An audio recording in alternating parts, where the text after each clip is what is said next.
На 16 јануари, во студијато на МТВ се организираше хуманитарна емисија «Аукција за собирање средства за настраданите од катастрофалното цунами во Азија».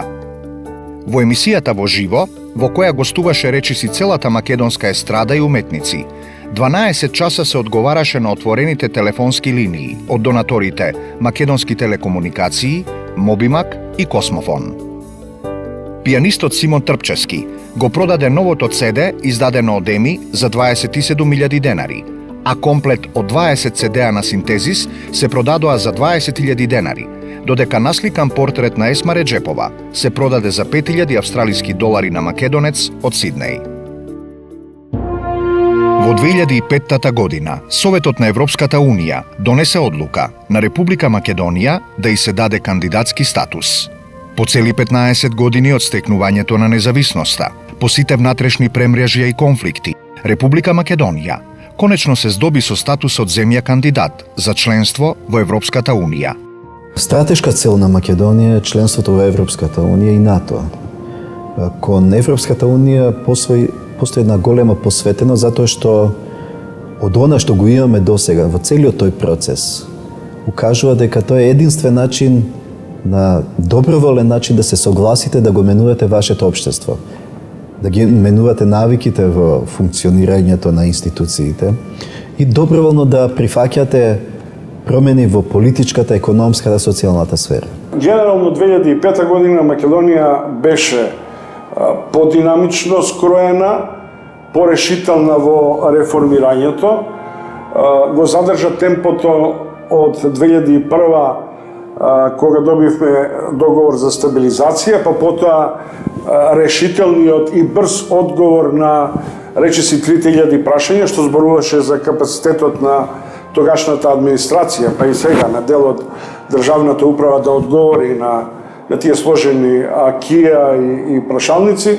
Тоа се реформи кои имаат за цел да доведат навистина живот кој доликува на генерациите на денешното време.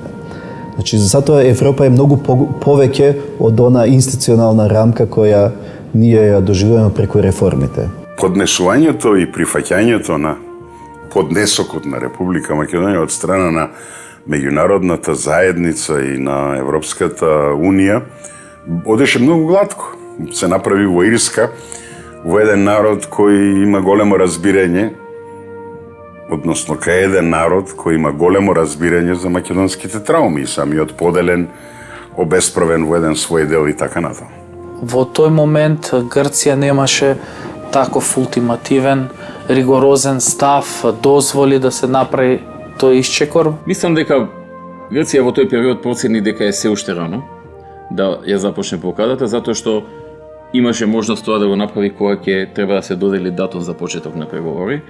И веројатно не сакаше уште во тој период да започне една конфронтација која што секако си има своја цена и за самата Грција, затоа што колку и да ние трпиме одредена политичка штета заради проблемите со Грција, и самата таа има еден политички притисок. Не беше едноставно, меѓутоа во контекст на тогаш поставените интересни групи на Европската Унија се успеа да се изнајде некаков модалитет да и се даде на државата кандидатски статус, дури со нотирана неспремност на нашата држава за овој кандидатски статус. Имено добивме кандидатски статус, но без датум за отварање на преговорите, што значеше дека се уште има дел од домашната задача за исполнување. Таа одлука беше логичен след на нештата од 2001 година до 2005, мислам дека имаше еден нормален, следователен развој на односите на Република Македонија со Европската Унија. И тоа во констелација која што не е многу различна од таа што е денес. Тој беше резултат на тоа што тогашната влада направи многу чекори во делот на спроведување на Охридскиот рамковен договор. Немаше некои други значителни реформи во државата надвор од оние кои што беа дел од спроведувањето на рамковниот договор. Беа направени чекори кои што беа дури повеќе отколку можеби што беше потребно согласно Охридскиот рамковен договор, и во тој контекст Европската унија, која што тоа го подржуваше, сакаше да го награди тоа. Прашањето за добивање на кандидатски статус за Македонија не зависи само и исклучиво од перформансите на општествените трансформации, туку зависи од политичката волја и од стратегискиот интерес на членките на Европската унија дали ќе продолжат со интензитетот на проширувањето, дали дефинитивно својата граница ќе ја доведат до Балканот или вклучувајќи ја и Турција, или ќе останат на периферијата некаде до Хрватска.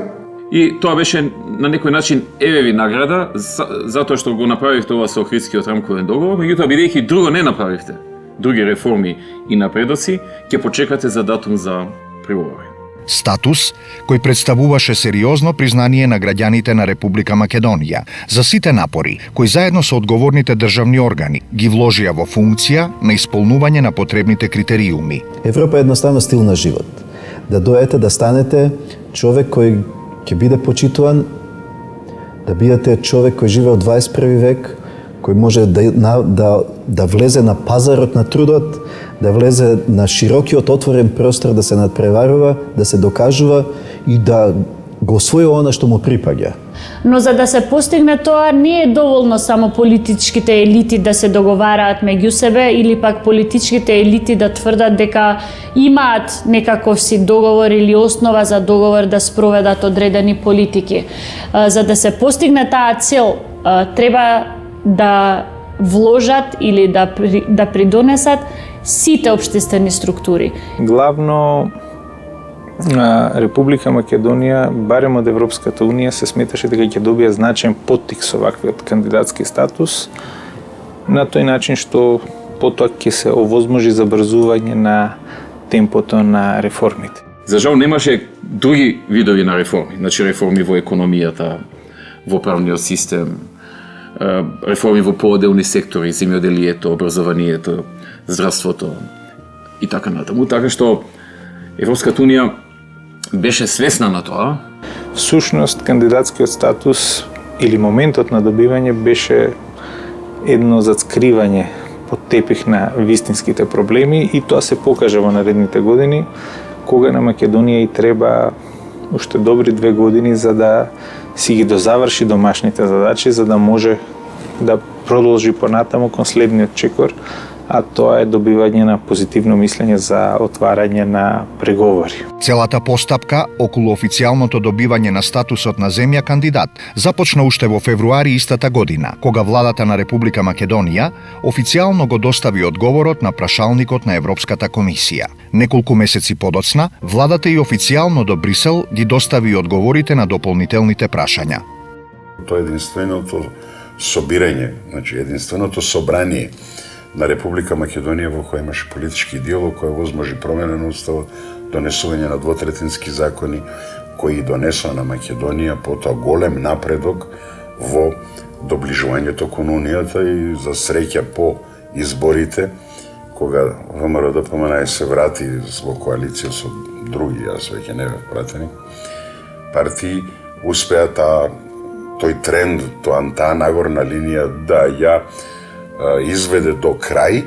Според мене, проценките дека Македонија може да стане во одреден временски радиус до 2020-2022, а почнавме со 2012, зборува практично не само за тоа дека и ние немаме се уште постигнато вистински капацитет на трансформации на општествениот живот, според некои европски стандарди и мерила, туку и на тоа дека и во Европската унија има одреден степен на исчекување и тактизирање. Така што во декември 2005 година се даде кандидатскиот статус и за прв пат бевме земја која што доби кандидатски статус, а не доби датум за почеток на преговорите. Зошто тоа беше така, можеби повеќе знаат луѓето кои што во тој период беа на власт, но знам дека дотогаш сите земји што добиваа кандидатски статус, веднаш добиваа и датум за почеток на преговори.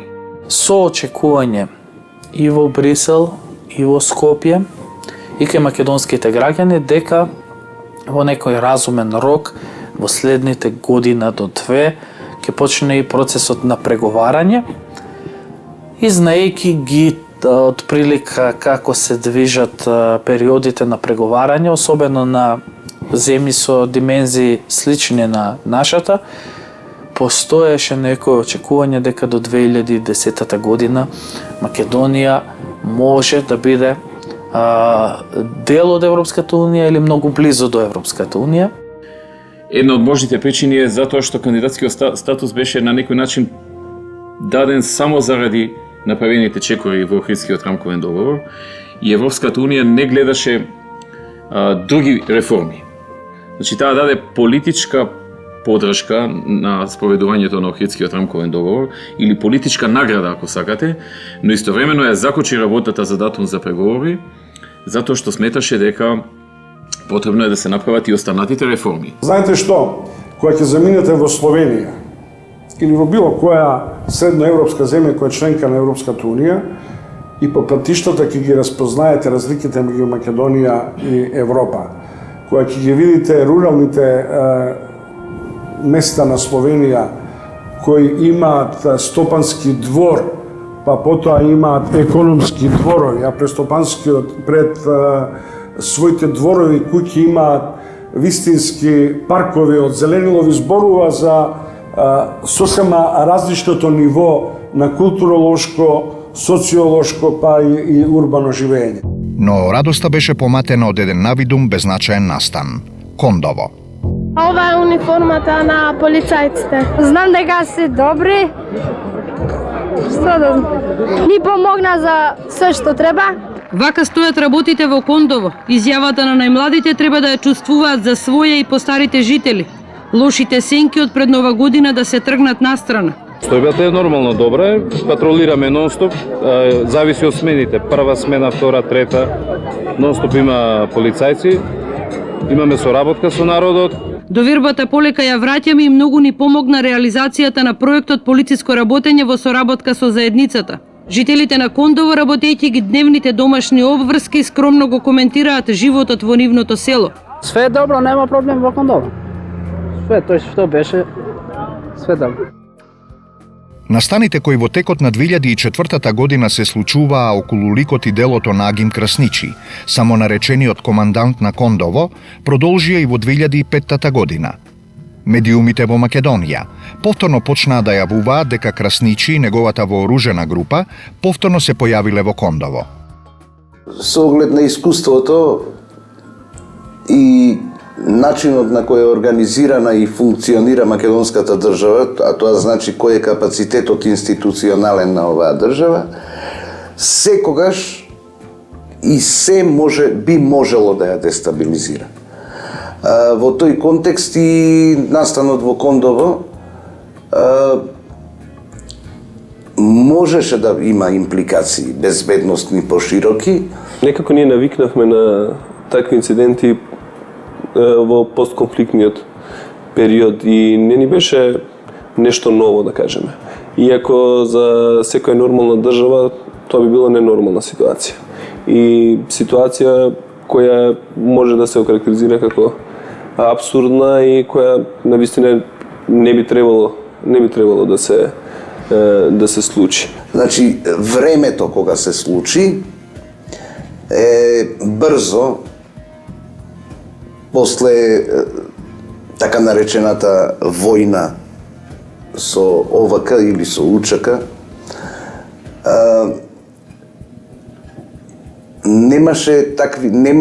немаше амбиент за да прерасне во нешто крупно, иако можеби креаторите на тој настан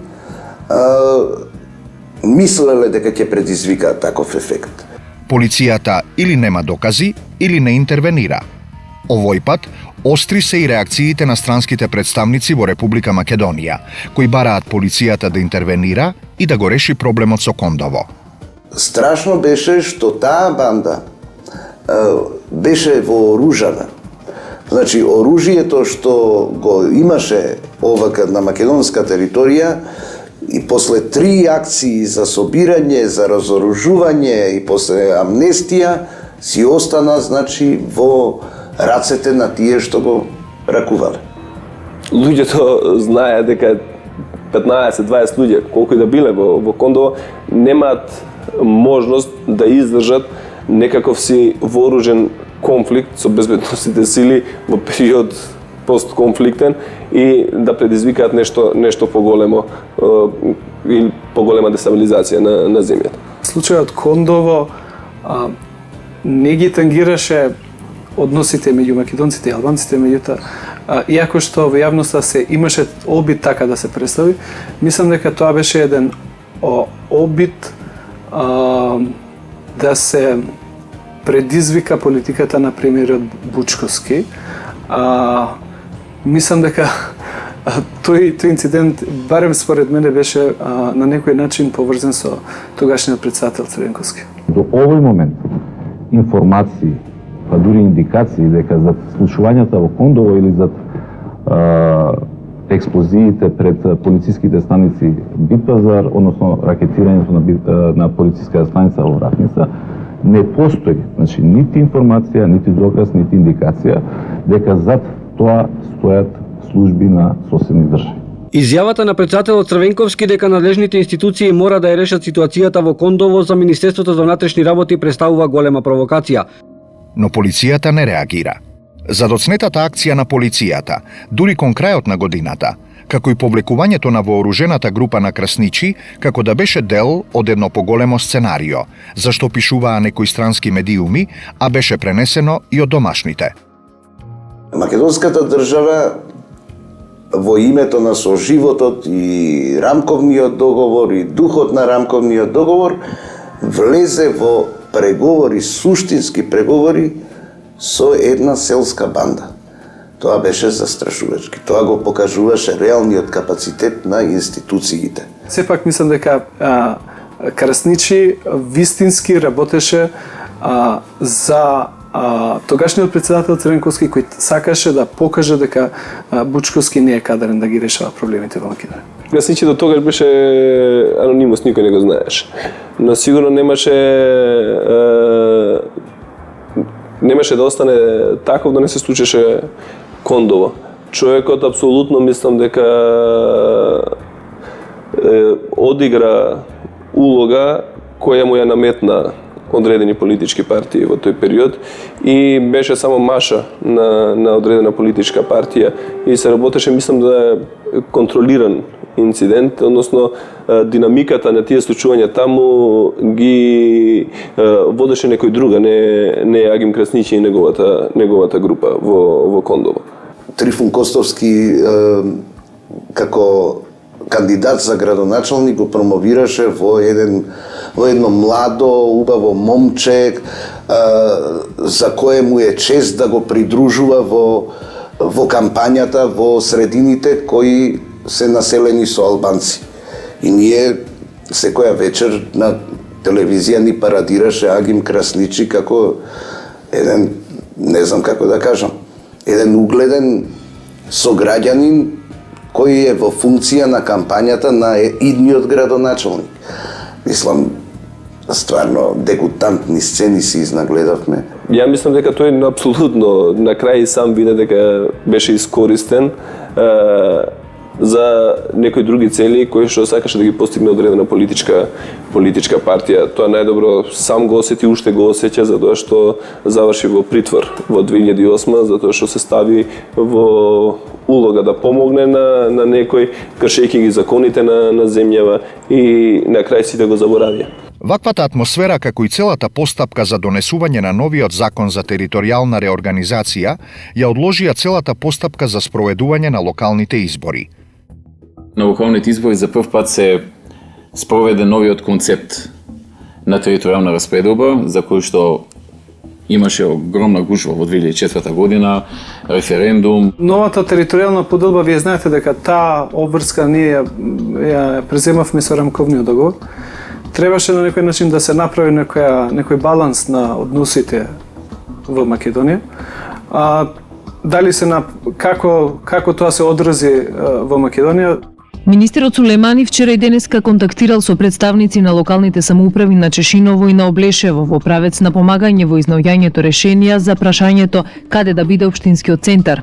Владата ќе им препорача на чешиновци и тие да распишат референдум, како што направи Облешево во 2004 како прва фаза во решавањето на проблемот. Знаете, во услови кога политичките партии беа ставени во позиција да мора да се договора за тоа што тоа беше еден од законите кои што произлегуваше од рамковниот договор, мислам дека направија компромис кој за тоа време беше можен.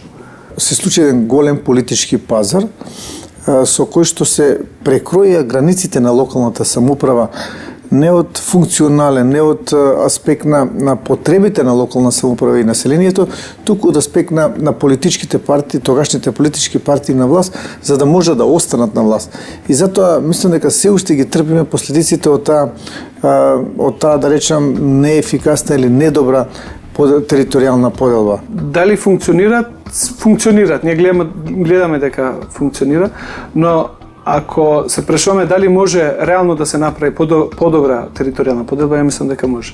Наместо во предвидениот рок, кон крајот на 2004 година, изборите за градоначалници и членови на советите на општините и градот Скопје беа распишани за месец март 2005 година.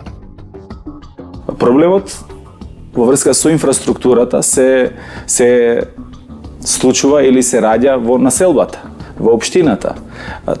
Ако градоначалникот не ги знае тие проблеми, никош не може да ги знае подобро еден министер или еден премиер на влада. Се сеќавам на донесувањето на законот за децентрализација, со кој што требаше централната власт при почетокот на децентрализација, значи откако ќе завршат локалните избори 2005 година, да општините бидат растеретени од долговите во смисло на тоа да бидат репрограмирани од долговите со кои што се соочува општините и јавните предпријатија во општините. Граѓанинот треба да има една друга власт која што се расправа и решава еден куп на прашања околу амбиенталните прашања, околу заштита на околината и друг редици прашања, меѓутоа која што ќе ги преземе од централната власт тие да кажеме надлежности, буџети, средства и така натаму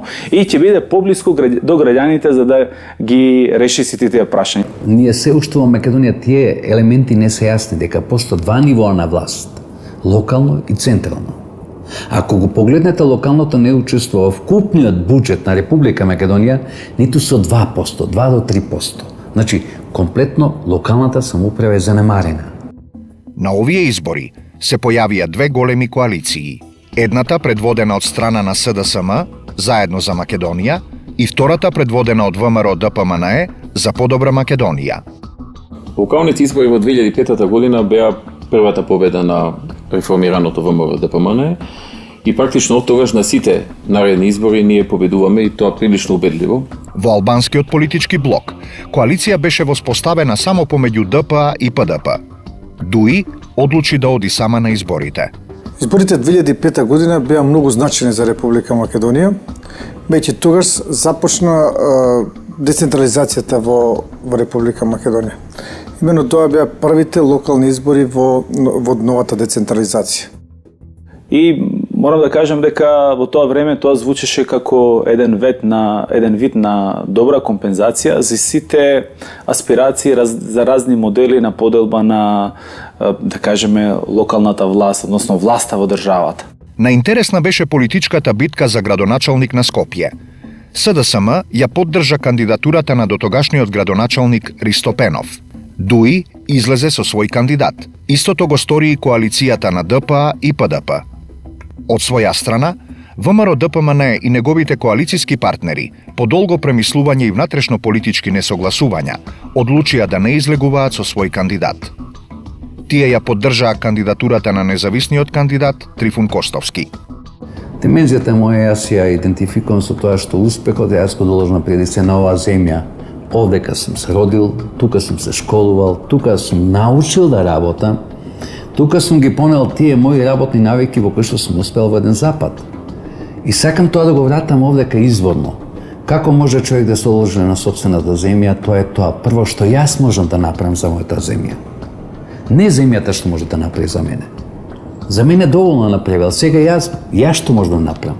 При така би го формулирала и мојот во моментот 2005 година на локалните избори, мојот настап за независен кандидат за градоначалник на град Скопје. Ние долго се колебавме околу тоа дали да се подржи веќе објавената кандидатура на Трифун Костовски. Тој побара подршка од нас, преходно обезбеди подршка од сите други помали опозициони партии и остана ВМРО ДПМН. Ако се сеќавате, ние до последен момент се колебавме. И некаде последните денови, ден-два пред завршувањето на рокот за истакнување на кандидати, по долги анализи, дискусии внатре во партијата, оценивме дека треба да го подржиме.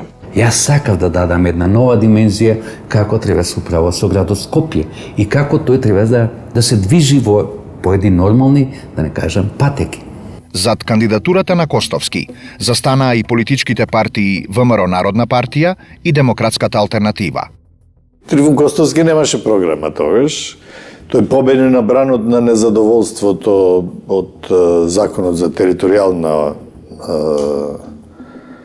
поделба во Македонија, со кој во Македонија се прекроија границите на општините и тоа предизвика големо незадоволство кај гласачите македонци. Имаше една трифуноманија во градот. Значи, каде да влезевте, зборува дека Трифун треба да биде градоначалник, од такси, во продавница, на улица, во парк или било каде се појавите во трговски центар и така натаму, сите беа за Трифун. Граѓаните, мојата работа, дури во моментите кога гласаа за Трифун Костовски, и 65% од нив ја оценуваа како добра, многу добра или одлична.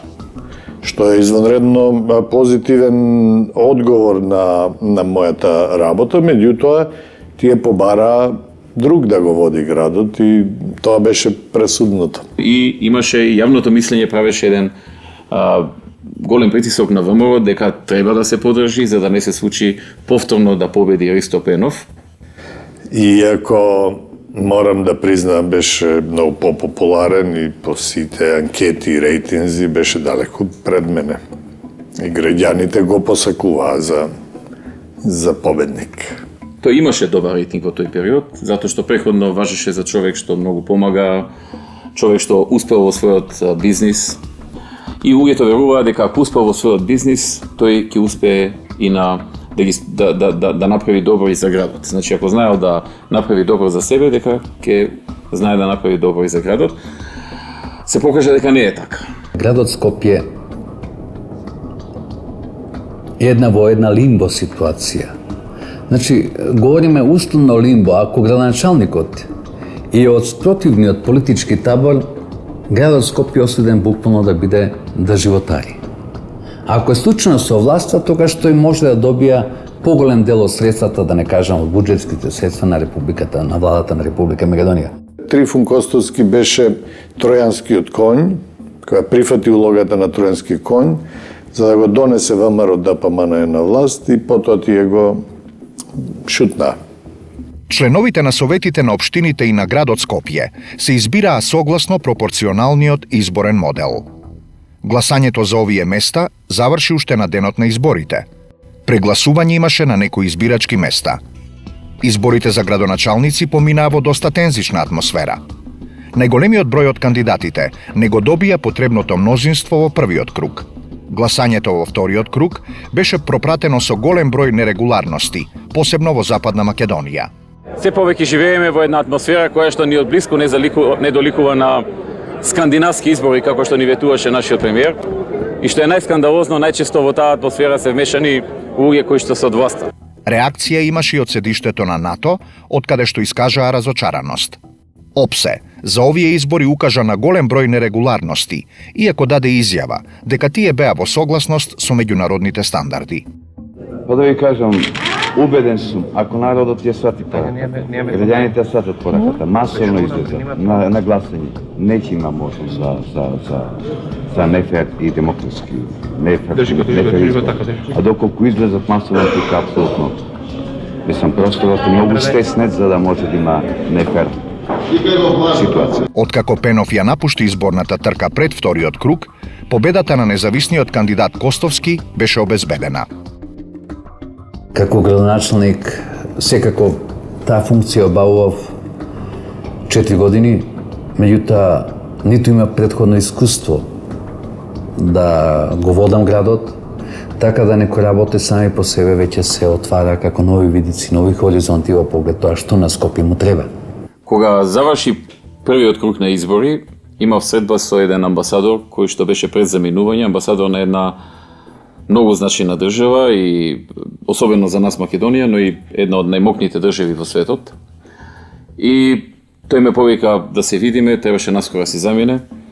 Седнавме на едно место, во еден кафе-бар, така во еден слободен разговор и неговата прва реченица беше ти честитам. Јас мислев дека ми честита за победата на изборите. И се заблагодарив. Но тој некако не се доискаше и продолжи, вели ти честитам што му ја уништи политичката кариера на Трифун Костовски. Викам, а зошто? Мислите дека му ја уништив? Па затоа што вели да не победеше сега со ваша помош, веројатно ќе беше наредниот председател на Република Македонија, а сега откако вие му помогнавте да победи на овие избори, ќе се види дека тој нема таков капацитет за таква работа и нема никогаш во животот да добие шанса од граѓаните за таква работа. Избирачите добиваат 2 гласачки ливчиња, едното за членовите на Советот, а другото за градоначалник на општината. Покрај тоа добиваат и 2 дополнителни ливчиња, едното за градоначалник на Скопје, а другото за членови на Советот на град Скопје. Гласањето тече во ред, отворено е местото во 07 часот за бајле. До сега нема инциденти. Све е во ред.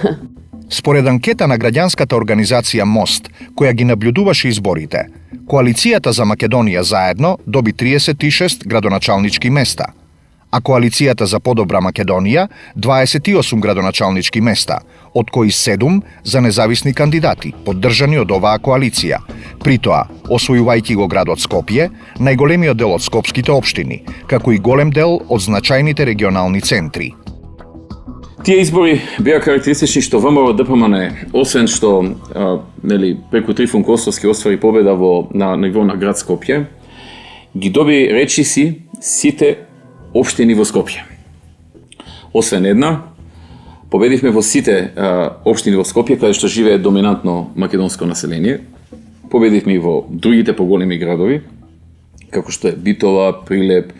Победивме во поголем број места, Радовиш и така натаму и беше јасно дека победата е на ВМРО ДПМН на тие избори. И тоа, како што кажа, беше првата наша победа откако ВМРО ДПМН ја доживеа реформата. ВМРО Народна партија освои 3 градоначалнички места. 2 градоначалнички места и припаднаа на коалицијата ДПА-ПДП. Додека владеачката ДУИ успеа да ги освои градоначалничките места во најголемиот дел општини со мнозинско албанско население, вкупно 15. Завршија локалните избори, јас станав градоначалник на општина Газива и тогаш исто така Трифун Костовски стана градоначалник на градот Скопје. За жал, подготовката за децентрализацијата беше многу недобро организирана. Имено, иако завршија локалните избори, се уште вработените од оние подрачни единици кои што делимично или целосно требаше да преминат во локалната самоуправа, се уште не знаат кој од нив ќе преминат и кога ќе преминат. Мислам дека проблемот не е толку ниту луѓето кои што го презимат мандатот да бидат градоначалници или советници. Немаме ни премногу лош закон, мислам дека имаме солиден закон, туку имаме еден несоодветен третман од страна на централната власт према локалната власт. За градот Скопје е најскапа локална самоуправа што постои во Република Македонија. Имате 10 општини, имате 10 администрации, имате 10 градоначалници, односно 11, имате 11 совети или на општини или на град Скопје, кои што се дебело платени и апсолутно тоа се големи трошкови за град Скопје. Она што исто така карактеристично е тоа што добар дел од долговите или неголемиот дел од долговите воопшто не беа репрограмирани. Особено беше тоа чувствително во делот на образованието, бидејќи училиштата беа задолжени кај приватните превозници за превоз на ученици и кај дистрибутерите на топлинска енергија, бидејќи државата години наназад не ги имаше плаќано долговите. Веднаш по завршувањето на изборите, владата на премиерот Бучковски во процедура го пушти законот за употребата на символите на заедниците. Согласно Охридскиот рамковен договор, неопходно беше во Република Македонија законски да се дефинира употребата на символите на етничките заедници. Македонија е држава со прилично уникатни решенија во поглед воопшто на третманот на малцинствата и оттаму малку е нецелисходно да се говори за компаративни искуства, бидејќи ако се потпреме на компаративните искуства, нашиот систем би требало да колабира до сега. Значи, во нашиот правен систем, како резултат на еден политички процес, вградени се решенија кои што воглавном ги нема во ниту едно законодавство во светот. Овој закон предизвика бурна расправа, како во собранието, така и во јавноста. Расправата не беше околу прашањето дали етничките заедници имаат право да ги употребуваат своите символи, туку кој символ ќе ја представува албанската заедница во Република Македонија. Албанскиот политички блок излезе со единствен став, дека нивен символ е знамето, кое во исто време е и државно знаме на Република Албанија, представувајќи го тоа знаме не како државно, туку како етничко. Основна работа во меѓународното право е дека државните символи и нивната употреба на територија на друга држава означуваат меѓу другото проширување на суверенитетот или повик за проширување на суверенитетот. Меѓутоа, и како такви би требало да создаваат проблеми. Mendoj se miratimi i një ligji me të cilin do të rregullohesh përdorimi zyrtar i simboleve kombëtare krijon parakushtet optimale të një respekti të ndërsjellë mes të dy komuniteteve më të mëdha në Republikën e Maqedonisë.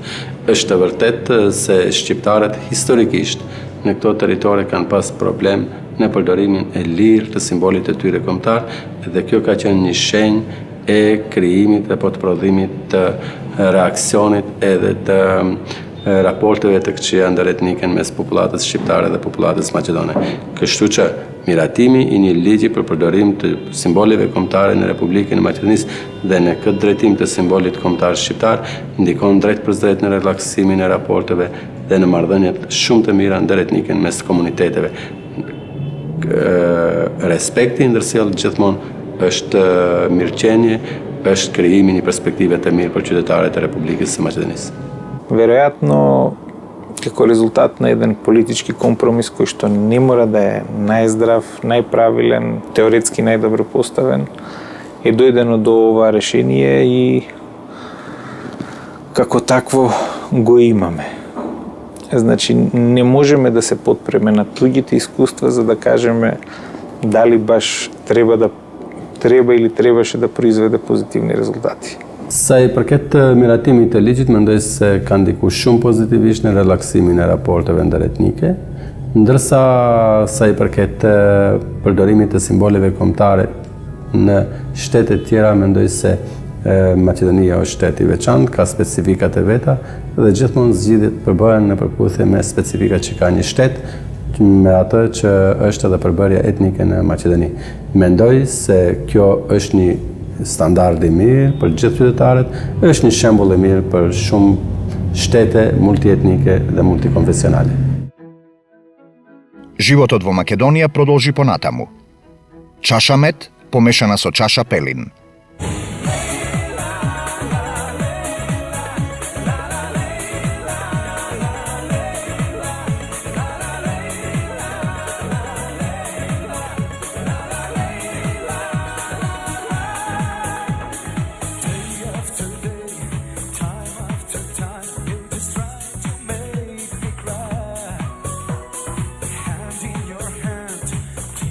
My eyes, I pretend you make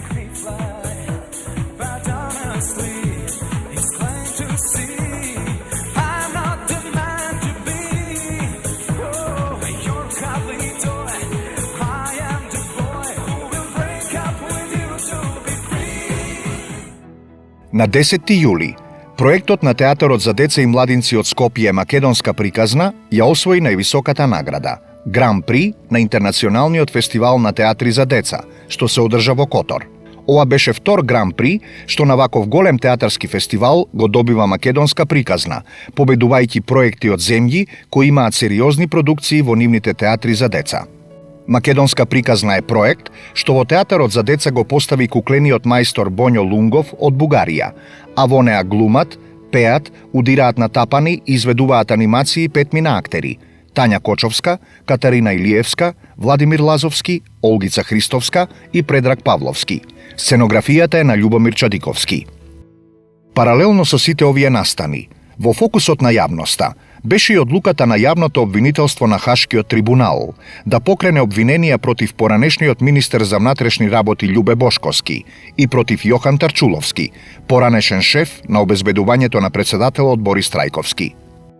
Двајцата обвинети од страна на Хашкото обвинителство се товареа за злосторства против цивилни лица, извршени за време на операцијата на македонските безбедносни сили во село Љуботен во текот на 2001 година.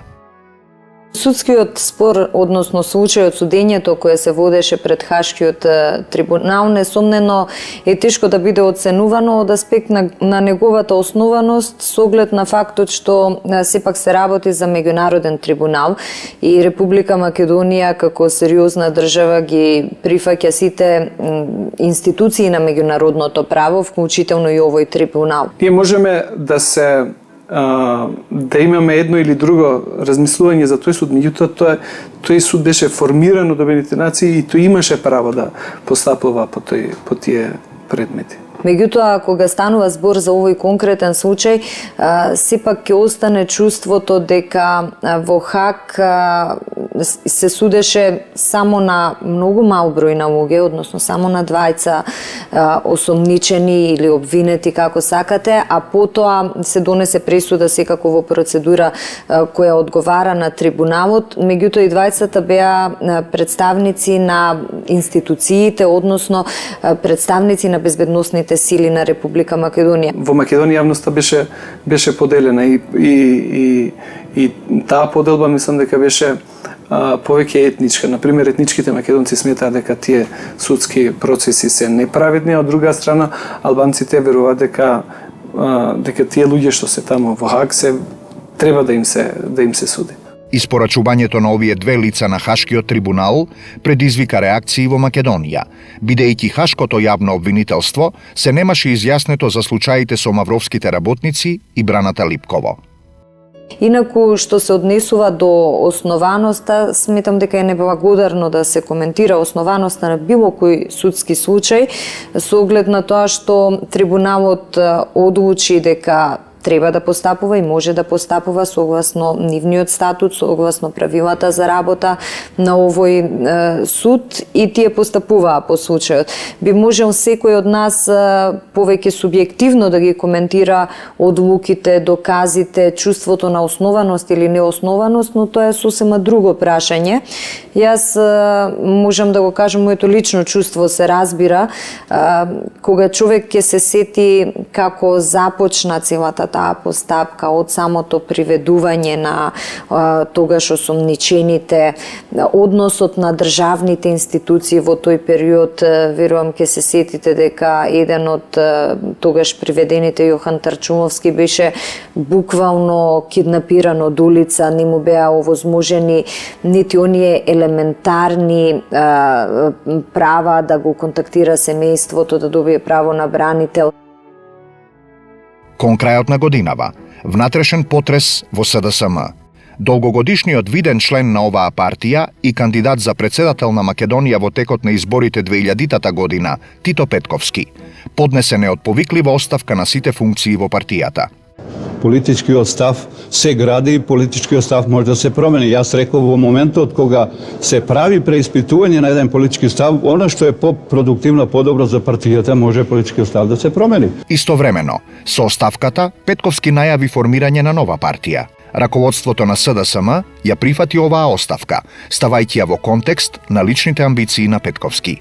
Мислам дека сите председатели на партијата, токму сакајќи партијата да диши онака како што тие сметат, се залагат за внатрешно партиско единство. Меѓутоа, тоа не се подразбира како внатрешно партиска демократија. Уште од 2005 Брисел, значи седиштето на Европска Унија, во неколку наврати и на Бучковски, и на Шекеринска, и на Илинка Митревска, им праќа јасни, недвосмислени пораки дека нивната партија не може прво да се носи рамноправно на политичкиот пазар на изборите со никаков рейтинг, односно со политика која не произведува резултати кои се препознатливи па за гласачите. Олигарсите кои ги создаде СДСМ на почетокот на 90-тите во 2005 веќе се доволно богати, доволно самостојни, дебели, нивните деца школувани на добри универзитети и не сметаа дека му должат нешто на Црвенковски за својата кариера. И доаѓа до таа катарза од внатре. Таа катарза од внатре имаше најлоша можна завршница. А тоа пречистување не се случи, значи се исчисти вториот, третиот ешалон на партијата, отидоа Фрчковски, отидоа Јане Милјовски, отидоа ред други, но остана врвот. За разлика од овие потреси во СДСМ во првата половина на оваа година, на страната на десницата дојде до обединување. Старите кадри на ВМРО ДПМНЕ одлучија да се вратат кон својата матична партија. Борис Мејковски, поранешен генерален секретар на ВМРО ДПМНЕ, и Доста Димовска, во знак, како што изјавија на пресконференција на христијанско помирување, влегоа во коалиција со ВМРО ДПМНЕ. Се приклони и пратеникот Маријан Ѓорчев, кој заедно со уште 4 други пратеници од редовите на ВМРО Народна, на поранешниот премиер Љупчо Ѓоргиевски, ја напуштија пратеничката група на оваа партија. Кон средината на септември, посредникот Нимиц излезе со предлог од 13 точки за начинот на надминувањето на недоразбирањата помеѓу Република Македонија и незиниот јужен сосед. Главниот предлог на посредникот Нимиц беше употребата на тројна формула за уставното име на државата. 2005 година Нимиц даде еден предлог кој што имаше некаква тројна формула, значи 3 варијанти на име. Имаше исклучително сомнителна понуда во делот на јазик и националност. Република Македонија имаше ретка можност со прочуениот предлог од 13 точки на посредникот Метју Нимиц, кој беше практично симбиоза на дотогашните размислувања на двете страни на разговорите. Јас бев повикан како председател на најголемата опозициона партија во парламентот. Таму беа Бранко Црвенковски и уште Бучковски и уште неколку политички актери. Од мене беше побарано да дадам поддршка.